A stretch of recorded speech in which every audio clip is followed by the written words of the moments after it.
Hi friends, இன்றைக்கி என்ன பார்க்குறோன்னா நண்டு கிரேவி எப்படி வைக்கிறதுன்னு பார்க்க போகிறோம். நண்டு ப்ளூ கலர் நண்டு தான் வாங்கியிருந்தேன். நண்டு நானாக தான் க்ளீன் பண்ணிக்கிட்டேன். நண்டு க்ளீன் பண்ணுறது ரொம்ப ஈஸி தான். யாருக்கெல்லாம் நண்டு க்ளீன் பண்ண தெரியாதுன்னு கமெண்டில் சொல்லுங்கள், நான் தனியாக வீடியோ போடுறேன்.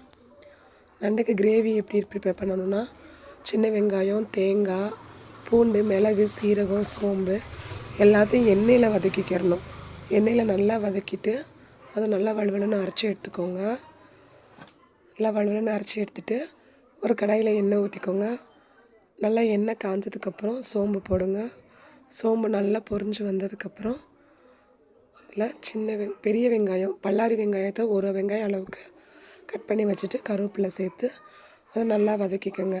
வெங்காயம் நல்லா வதங்கி வந்ததுக்கப்புறம் அதில் ஒரு 2 தக்காளி மட்டும், தக்காளி அதிகமாக போட்டால் புளிப்பாக இருக்கும், அதனால் தக்காளி கம்மியாக போட்டு 2 தக்காளி அளவுக்கு போட்டு தக்காளி சின்ன சின்னதாக நறுக்கி நல்லா வதக்கி விட்டுக்கோங்க. நல்லா மையாக வதக்கி விட்டுக்கோங்க, மசியை வதக்கி விட்டுக்கோங்க.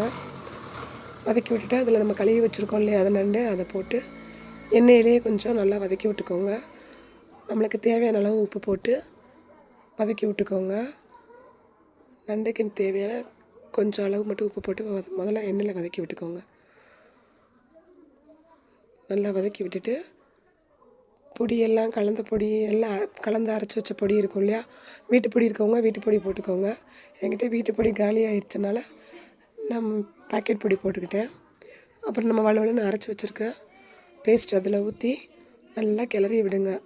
கிளறி விட்டுட்டு இன்னும் கொஞ்சம் அதுக்கு தேவையான உப்பு சேர்த்து கிளறி விட்டுருங்க. கிளறி விட்டு நண்டு வேகிறதுக்கு தேவையான தண்ணி ஊற்றி மூடி வச்சுருங்க. மூடி வச்சுட்டு நல்லா வேக விட்டு ஒரு 10 நிமிஷம் கழித்து ஓப்பன் பண்ணி பார்த்தோன்னா நண்டு கிரேவி ரெடி. யாருக்கெல்லாம் நண்டு கிரேவி ரொம்ப பிடிக்கும்னு கமெண்டில் சொல்லுங்கள். தேங்க்யூ.